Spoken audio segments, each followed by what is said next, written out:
Sup. Oke, Afif di sini dengan kelompok 3 di sini. Sal. Kita sedang berdiskusi mau membuat video seperti apa dan kita memakai konsep video blog. Maksudnya vlog.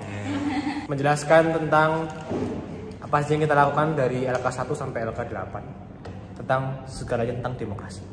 LK1 akan dijelaskan oleh Farel dan LK2 juga. Semoga bermanfaat. Halo teman-teman, di sini bersama saya Farel Fitria Natania Kunsara yang akan menjelaskan tentang lembar kerja 1 dan lembar kerja 2, di mana lembar kerja 1 dan lembar kerja 2 sendiri yang akan memulai perjalanan kita dalam menjalankan proyek P5 Demokrasi.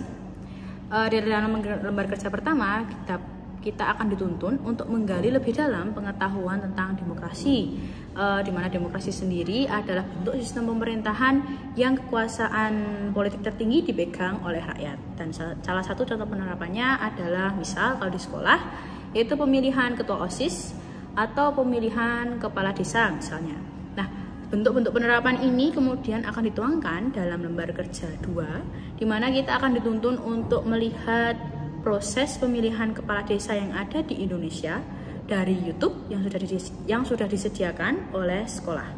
Nah, dari penerapan ini kemudian dituangkan dalam LK3, kita akan dituntun untuk mengerjakan lembar kerja 3 untuk menerapkan demokrasi demokrasi di Indonesia.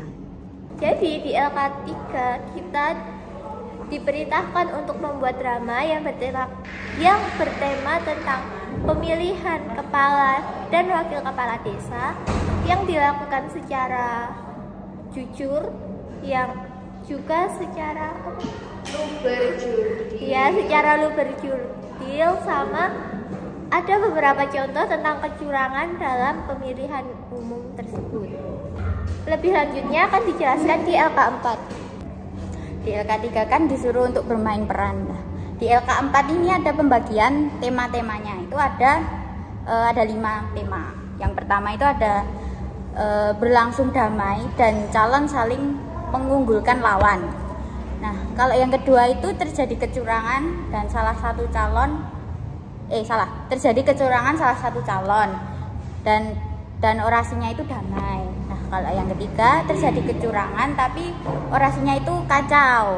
Nah, kalau keempat terjadi orasi yang saling menjatuhkan satu sama lain. Nah, terus yang kelima ini terjadi kecurangan salah satu calon dan mengambil jalur hukum. Nah, itu tema yang didapat di kelompok ini, di kelompok 3 itu. Lah, kok cek lanjut. Oh, cek lanjut.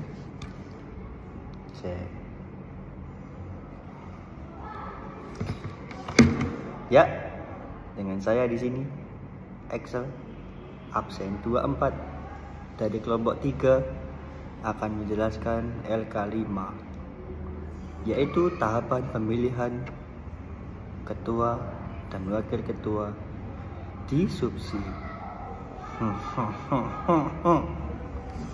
Jadi kita pada LK5 sudah belajar tentang tahapan pemilihan ketua maupun wakil ketua di subsi. Di setiap subsi seharusnya sudah menerapkan pemilihan struktur dengan cara demokrasi yang baik dan jujur. Pada dasarnya seharusnya dalam kegiatan pemilihan ketua maupun wakil ketua dalam subsi harus menggunakan tata cara yang baik dan jujur. Contohnya ketika kita akan memilih suatu ketua maupun wakil ketua, harus melihat potensi yang ada pada diri calon tersebut agar kedepannya bisa membuat suatu organisasi itu lebih baik dari sebelumnya. Karena peran ketua sangat penting bagi suatu organisasi.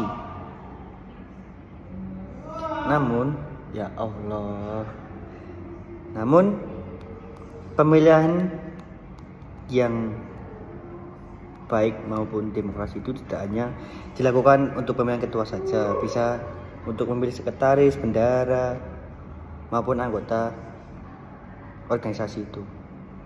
untuk membantu kemajuan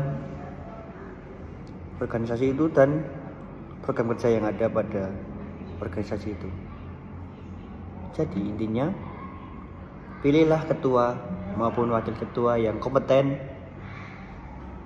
dengan cara yang jujur, adil, dan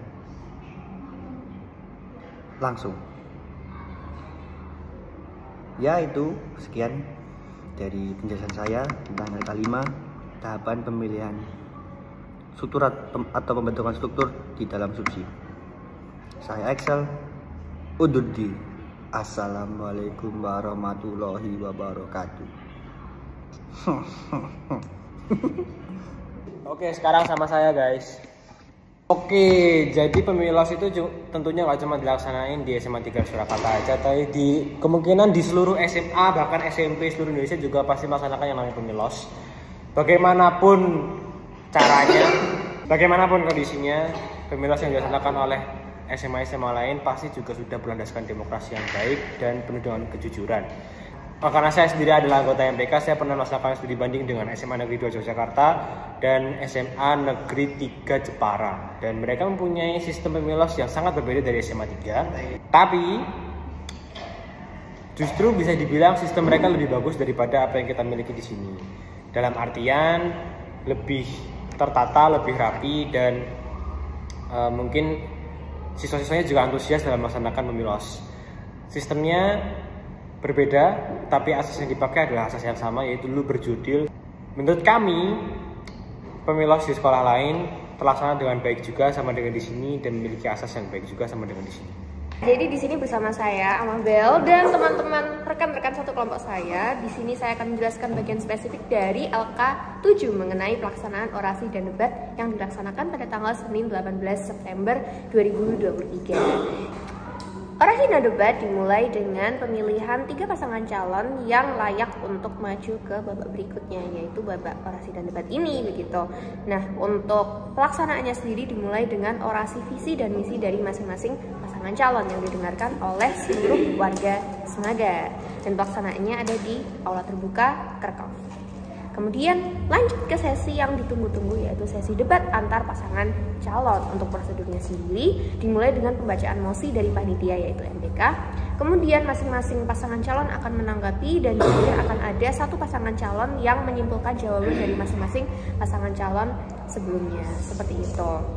Nah, kemudian kalau dari tanggapan kelompok kami sendiri, pelaksanaannya sebenarnya sudah sangat seperti prosedur dan seperti pelaksanaan sebelum-sebelumnya. Namun kemarin kami menjumpai ada beberapa hal yang bisa kami berikan tanggapan atau masukan secara langsung. Contohnya pada saat debat itu ada paslon yang menunjukkan dominasi, yaitu paslon nomor 1, nomor 2, nomor 3 sebenarnya masing-masing memberikan dominasinya. Tetapi menurut kami yang paling menonjol adalah paslon nomor 2 dan paslon nomor 3. Nah, setelah kami analisis, setelah kami ulik-ulik kenapa tuh bisa terjadi, itu sebenarnya alasan yang paling potensial adalah karena paslon nomor 3 itu merupakan pengurus OSIS, sehingga mereka bisa lebih tahu atau lebih menggali mengenai program kerja, mengenai kondisi di Semaga, dan lain sebagainya. Sedangkan paslon nomor 2 mereka memang dari backgroundnya sudah terlihat bahwa mereka pasangan yang sangat klop dan juga memiliki banyak pendukung seperti itu, dan mereka juga terlihat sangat menguasai gitu ya kondisi di Semaga itu seperti apa. Sedangkan paslon nomor 1 mereka cukup netral namun tetap bisa memberikan argumennya dan bisa meyakinkan penonton juga, seperti itu. Nah, kemudian setelah selesainya pelaksanaan orasi dan debat, kita skip ke Rabu 27 September 2023, 1 minggu setelahnya, yaitu di pemungutan suara atau e-voting. Nah, pelaksanaannya sendiri ya seperti e-voting pada umumnya, pemungutan suara namun berbasis media daring seperti itu. Dan dapat kita ketahui saat ini, bisa juga cek di Instagram @mpksman3 Surakarta, bahwa pasangan calon terpilih untuk menjadi ketua dan wakil ketua OSIS periode 2023-2024 adalah pasangan calon nomor urut 2. Begitu. Sekian.